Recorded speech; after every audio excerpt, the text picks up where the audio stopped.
का गठन कब किया गया था? तो एथलेटिक्स महासंघ भारत का बना है 1946 में। क्या बोलोगे? अच्छा मैं पूछूँ, ये भारतीय पूछ रहा है, अगर पूछ ले अंतरराष्ट्रीय एथलेटिक्स फेडरेशन कब बना? इंटरनेशनल अंतरराष्ट्रीय अंतरराष्ट्रीय क्या बोलोगे? अंतरराष्ट्रीय एथलेटिक्स एथलेटिक्स महासंघ कब बना था? तो याद रख लेना, अंतरराष्ट्रीय एथलेटिक्स महासंघ की बात करें, वो 1912 में बना था। कब बना था? 1912 1912 में बना था। और उसका जो हेडक्वार्टर है, वो हेडक्वार्टर है आपका कहाँ पर? स्टॉकहोम में। स्टॉकहोम शहर ये कहाँ पर स्थित है बताएंगे? स्टॉकहोम। तो ये किस देश की राजधानी है? तो क्या बोलोगे? स्वीडन की राजधानी है। किसकी राजधानी है? स्वीडन की राजधानी है, स्वीडन की। ओके, अब हम आपसे क्वेश्चन पूछेंगे एक, जो भारतीय एथलेटिक्स महासंघ है, इसका हेडक्वार्टर फिर कहाँ पर होगा? इसका हेडक्वार्टर होगा नई दिल्ली में। कहाँ पर है? नई दिल्ली में इसका हेडक्वार्टर है, नई दिल्ली में। पहला क्वेश्चन सुनिए, पहला क्वेश्चन है, विश्व स्तर पर एथलेटिक्स में जो पहला पदक भारत को मिला था, वो किसने दिलाया था? विश्व स्तर पर एथलेटिक्स में पहला पदक किसने जीता है? पहला पदक जीतने वाली खिलाड़ी कौन है? तो क्या बोलोगे? 2003 में अंजू बॉबी जॉर्ज ने। अंजू बॉबी जॉर्ज किस खेल से रिलेटेड थी? अंजू बॉबी जॉर्ज ने जीता है, अंजू बॉबी जॉर्ज ने। और अंजू बॉबी जॉर्ज जो है आपका कांस्य पदक लेके आई थी लॉन्ग जंप में। क्या बोलोगे? कांस्य पदक लेके आई थी लंबी कूद में। किसमें? लंबी कूद में, यानी कि लॉन्ग जंप में उनका पहला एथलेटिक्स मेडल भारत के लिए आया था। दूसरा प्रश्न है हमारा, भारतीय तीरंदाजी संघ की स्थापना कब हुई थी? भारतीय तीरंदाजी संघ, जो आपका इंडियन आर्चरी फेडरेशन है, तीरंदाजी संघ की स्थापना कब हुई थी? तो याद रख लेना, ये आपका 1975 में हुई। एक क्वेश्चन पूछा जाता है, पहली सीनियर राष्ट्रीय तीरंदाजी चैंपियनशिप कब हुई थी? पहली पहली सीनियर राष्ट्रीय नहीं, पहली सीनियर राष्ट्रीय राष्ट्रीय तीरंदाजी चैंपियनशिप कब हुई थी? राष्ट्रीय तीरंदाजी चैंपियनशिप कब हुई थी? तीरंदाजी चैंपियनशिप कब हुई थी? तो वो चैंपियनशिप हुई आपका 1973 में दिल्ली में। कहाँ पर? दिल्ली में ये पहली चैंपियनशिप हुई थी। ठीक है। अच्छा, आपको पता होना चाहिए एथलेटिक्स का सिर्फ एक ही विश्व कप हुआ है, सिर्फ एक, दोबारा नहीं हुआ। तो मुझे बताएंगे फटाफट से, पहला क्या, एकमात्र एथलेटिक्स विश्व कप जो हुआ, एकमात्र एथलेटिक्स वर्ल्ड कप जो हुआ, वो बताएंगे। एकमात्र एथलेटिक्स एथलेटिक्स विश्व कप कब हुआ आपका? एकमात्र एथलेटिक्स विश्व कप हुआ आपका साथी, वो 2018 में हुआ था। और कहां पर हुआ था 2018 में? तो ये हुआ था लंदन में। और उसके बाद में ये नहीं हुआ है। ठीक है। अच्छा, आप एक बता सकते हो, भारत ने जब स्वतंत्रता प्राप्त की, तो स्वतंत्रता प्राप्ति के बाद में किस खेल में भारत ने आपका जो सबसे पहला मेडल जीता था इंटरनेशनल लेवल पर? वो खिलाड़ी कौन है? ये आपके लिए प्रश्न है भाई। कोई तो खिलाड़ी रहा होगा जिसने किसी इंटरनेशनल इवेंट में जीता होगा, तो वो आपको बताना है मुझे, वो कौन होगा। तो कौन बोलेंगे? विल्सन जोन्स का नाम भैया हम नहीं भूल सकते हैं। पैरालंपिक गेम्स को आप पढ़ेंगे, ओलंपिक आप पढ़ चुके होंगे, रिवाइज कर चुके होंगे, बताएं जी क्या? बहुत शानदार, बहुत खूब। AK-47, नेहा पाल, मेघा चौधरी सही आंसर है। पैरालंपिक स्वर्ण पदक जीतने वाले पहले भारतीय कौन बने? अवनी लेखरा, पारुल परमार, भावना पटेल या फिर दीपा मलिक? आंसर करें साथी, अतिरिक्त बातें कोई ना करे प्लीज, रिक्वेस्ट है। तो पैरालंपिक में स्वर्ण पदक जीतने वाली पहली भारतीय बनी अवनी लेखरा। किस खेल से संबंध रखती हैं अवनी लेखरा भैया? शूटिंग से संबंध रखती हैं। किससे? शूटिंग से इनका संबंध है। मुझे बताओ, पहले पैरालंपिक गेम्स कब हुए थे? पहले ओलंपिक तो सब जानते हैं कब हुए थे। पहले ओलंपिक 1896 में हुए। पहले पहले जो साथी पैरालंपिक गेम्स हुए दिव्यांग खिलाड़ियों के लिए, ये 1960 में हुए थे, 1960 रोम में। 1960 के ओलंपिक भी हुए थे, जहां हमारे मिल्खा सिंह जी। लेखरा भैया शूटिंग से संबंध रखती हैं। किससे? शूटिंग से इनका संबंध है। मुझे बताओ, पहले पैरालंपिक गेम्स कब हुए थे? पहले ओलंपिक तो सब जानते हैं कब हुए थे। पहले ओलंपिक 1896 में हुए। पहले पहले जो साथी पैरालंपिक गेम्स हुए दिव्यांग खिलाड़ियों के लिए, ये 1960 में हुए थे, 1960 रोम में। 1960 रोम में ये हुए थे, रोम में ही 1960 के ओलंपिक भी हुए थे, जहां हमारे मिल्खा सिंह जी चौथे स्थान पर आए थे। पूछा जाता है मिल्खा सिंह जी किस ओलंपिक में चौथे स्थान पर आए थे, तो क्या बोलेंगे भैया? वो रोम ओलंपिक था। तो ये आपका रोम में हुए थे। पैरालंपिक खेलों के जो जनक हैं कौन है? जैसे ओलंपिक के पीरियडी कोबार्टिन है, ऐसे ही पैरालंपिक खेलों के जनक हैं आपका नियरोलॉजिस्ट गुहुमान। कौन? नियरोलॉजिस्ट गुहुमान आपका साथी पहले पहले पैरालंपिक खिलाड़ी थे। और अवनी लेखरा एक ऐसी खिलाड़ी रही हैं जिन्होंने 2 गोल्ड जीते हैं। क्या जीते हैं? 2 गोल्ड जीतने वाली पहली पैरा खिलाड़ी हैं, पहली 2 गोल्ड जीतने वाली पहली पैरा खिलाड़ी हैं। ठीक है, पहली पैरा खिलाड़ी हैं, ये बात आपको पता होना चाहिए। अच्छा, दीपा मलिक जी, इनको इग्नोर मत कर देना, ये पैरालंपिक पदक जीतने वाली पहली हैं, गोल्ड नहीं। अवनी लेखरा तो गोल्ड जीतने वाली है, लेकिन आपसे पूछे 2016 में आपका जो सिल्वर मेडल लेके आई थी, वो दीपा मलिक लेके आई थी। अच्छा, पैरालंपिक में पहला पदक भारत को किसने दिलाया था बताओ? पैरालंपिक में पहला पदक, ओलंपिक में तो जानते हो केडी यादव है कुश्ती से, 1952 के हेलसिंकी ओलंपिक में उनको मिला था। लेकिन पैरालंपिक में पहला पदक किसने दिलाया था? ये दिलाया था आपका मुरलीकांत पेटकर ने। कब, किस वर्ष में गोल्ड दिलाया था इन्होंने, और किस इवेंट में दिलाया था, ये भी आपको बताना है। मुरलीकांत पेटकर ने ये साथी आपका तैराकी स्विमिंग में इन्होंने दिलाया था 1972 में। कहां पर? 1972 में। कैसा पदक था इनका? गोल्ड मेडल था। अभी इनके जीवन पर एक मूवी आई है, आपको सबने शायद देखी होगी, तो उस मूवी का नाम आप मुझे बताएं। जैसे एक क्वेश्चन पूछेगा, एक ही पैरालंपिक में 3 मेडल किसने जीते हैं? एक ही पैरालंपिक में 3 मेडल जीतने वाले कौन है? तो जीतने वाले कौन है? तो 3 मेडल जीते थे जोगिंदर सिंह बेदी ने 1984 में। जोगिंदर सिंह बेदी, क्या नाम आएगा? जोगिंदर सिंह बेदी ने जीते हैं एक ही पैरालंपिक में।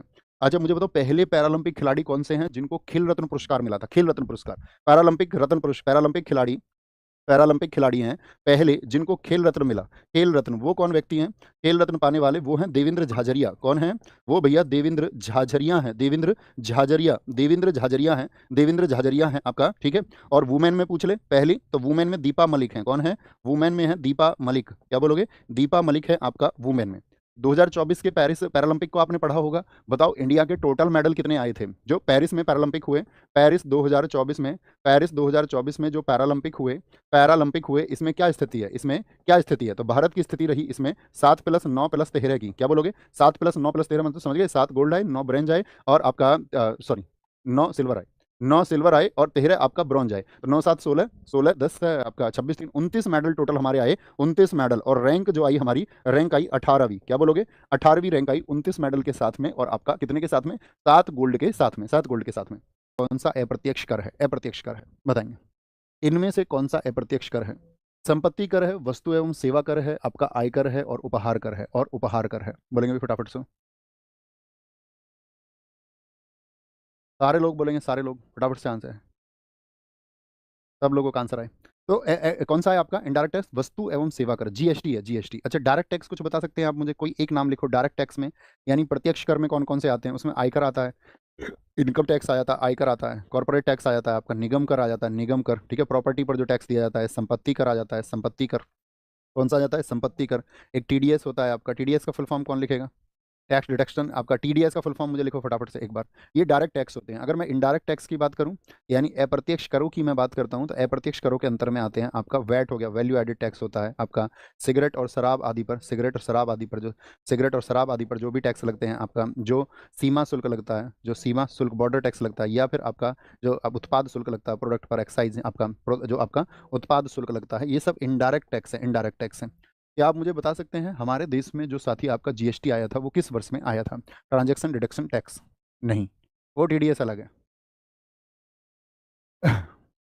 बोलेंगे फटाफट से, सारे लोगों का आंसर आना चाहिए। जीएसटी हमारे यहाँ पर जो लागू हुआ साथी आपका, वो लागू हुआ 1 जुलाई 2017 को। क्या बोलेंगे? 1 जुलाई 2017 को ये लागू हुआ था।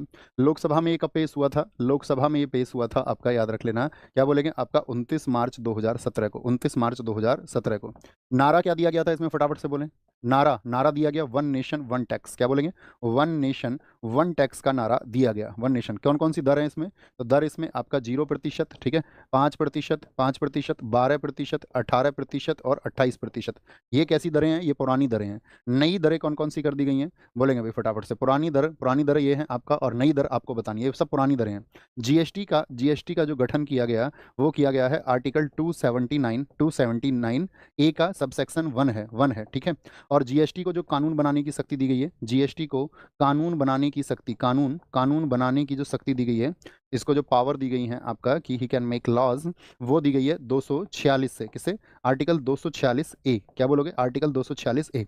अच्छा मुझे बताओ जो जीएसटी होती है उसमें कौन कौन शामिल होता है जीएसटी काउंसिल में? अगर हम पूछे आपसे, आपको पता होना चाहिए जीएसटी में साथी आपका, जब ये पहले तो मुझे चलो ये बताओ, जब जीएसटी लागू हुई थी उस समय पर वित्त मंत्री कौन थे? जीएसटी काउंसिल के तो अध्यक्ष होते ही हैं वित्त मंत्री, लेकिन जीएसटी लागू होते समय जो वित्त मंत्री थे वो कौन थे? अरुण जेटली थे। कौन थे?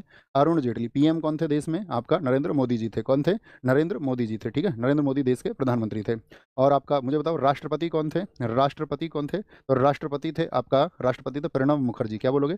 प्रणब मुखर्जी थे। ये पूछे जाते हैं, प्रणब मुखर्जी। आरबीआई के गवर्नर आपको बताने हैं। आरबीआई के गवर्नर कौन थे? तो आरबीआई के गवर्नर थे उर्जित पटेल। क्या बोलोगे? 2016 से 2018 तक रहे थे। इनकी बुक थी ओवरड्राफ्ट। उर्जित पटेल। जीएसटी परिषद की पहली बैठक कब हुई थी ये आपको बताना है, ठीक है। जीएसटी परिषद की पहली बैठक बोलो भी फटाफट से। जीएसटी परिषद होती है, जीएसटी काउंसिल होती है जिसमें 33 सदस्य होते हैं। जीएसटी परिषद की जो पहली बैठक हुई वो किस डेट को हुई थी ये आप लोगों को बताना है। तो पहली बैठक हुई थी 22 सितंबर 2016 को। कब? 22 सितंबर 2016 को हुई थी, 2016 को। और अभी नई दिल्ली में आपको पता होना चाहिए 2025 में ही 56वीं बैठक हुई है, 56वीं बैठक जीएसटी परिषद की। भारत सरकार के किस मंत्रालय ने वस्तु एवं सेवा कर जीएसटी अधिनियम 2017 का प्रकाशन किया है? 2017 का प्रकाशन किया है, बोलेंगे। वस्तु एवं सेवा कर अधिनियम 2017 का। प्रधानमंत्री कार्यालय ने, कॉर्पोरेट कार्य मंत्रालय ने, कानून और न्याय मंत्रालय ने और वित्त मंत्रालय के द्वारा। कानून और न्याय मंत्रालय के द्वारा, क्या बोलेंगे? कानून और न्याय मंत्रालय के द्वारा। और ये प्रकाशन हुआ था आपका कब? 12 अप्रैल 2017 को। क्या बोलेंगे? 12 अप्रैल 2017 को। जीएसटी जो साथी आपका कानून पारित हुआ, जीएसटी कानून जो पारित हुआ था, जीएसटी कानून पारित हुआ आपका 101वें संविधान संशोधन, 101वें संविधान संशोधन 2016 के द्वारा, ठीक है। 101वां संविधान संशोधन कहो या 122वां ये आपका बिल आया था, ठीक है। 122वां आपका बिल आया था, ठीक है। जीएसटी परिषद में कितने सदस्य होते हैं? अभी मैंने आपसे पूछा था, बोलेंगे भी फटाफट से। जीएसटी परिषद में, जीएसटी परिषद में कितने सदस्य होते हैं? जीएसटी परिषद में आपका 33 सदस्य होते हैं। कितने होते हैं? 33 सदस्य होते हैं। 33 सदस्य होते हैं। 33 सदस्य होते हैं, जिसमें 31 होते हैं आपका राज्य से, 31 होते हैं राज्य से, 2 केंद्र से, 2 केंद्र से, ठीक है, 2 केंद्र से।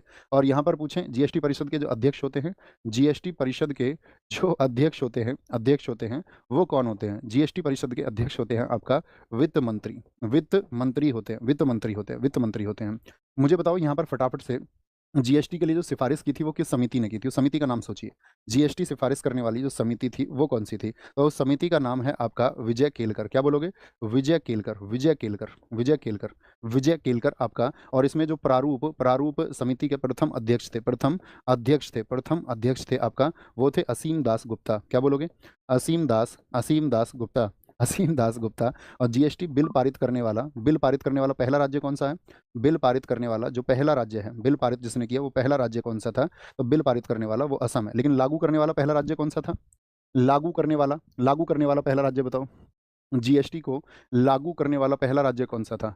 लागू करने वाला वो तेलंगाना था। लागू करने वाला राज्य कौन सा था? लागू करने वाला, सॉरी, लागू करने वाला वाला राज्य कौन सा था? राज्य कौन सा था? लागू करने वाला राज्य कौन सा था? ये कहा है आपका लागू करने वाला राज्य वो था तेलंगाना। क्या बोलोगे? तेलंगाना था, ठीक है। जीएसटी लागू करने वाला पहला देश बताओ। जीएसटी लागू पहली कंट्री कौन सी है? पहला पहला देश कौन सा है? पहला देश कौन सा है जीएसटी लागू करने वाला? तो पहला देश है आपका फ्रांस। क्या बोलोगे? उसने 1954 में लागू कर दिया था, 1954 में। भारत कौन से नंबर का रहा था? तो अपना जो भारत रहा था वो रहा था 161वां देश, ठीक है। जीएसटी का जो कंजप्शन मॉडल है वो किस पर आधारित है? जीएसटी जो उपभोग मॉडल है वो किस पर आधारित है? तो जीएसटी का जो उपभोग मॉडल है वो कनाडा मॉडल पर आधारित है। किस पर है? कनाडा मॉडल पर आधारित है।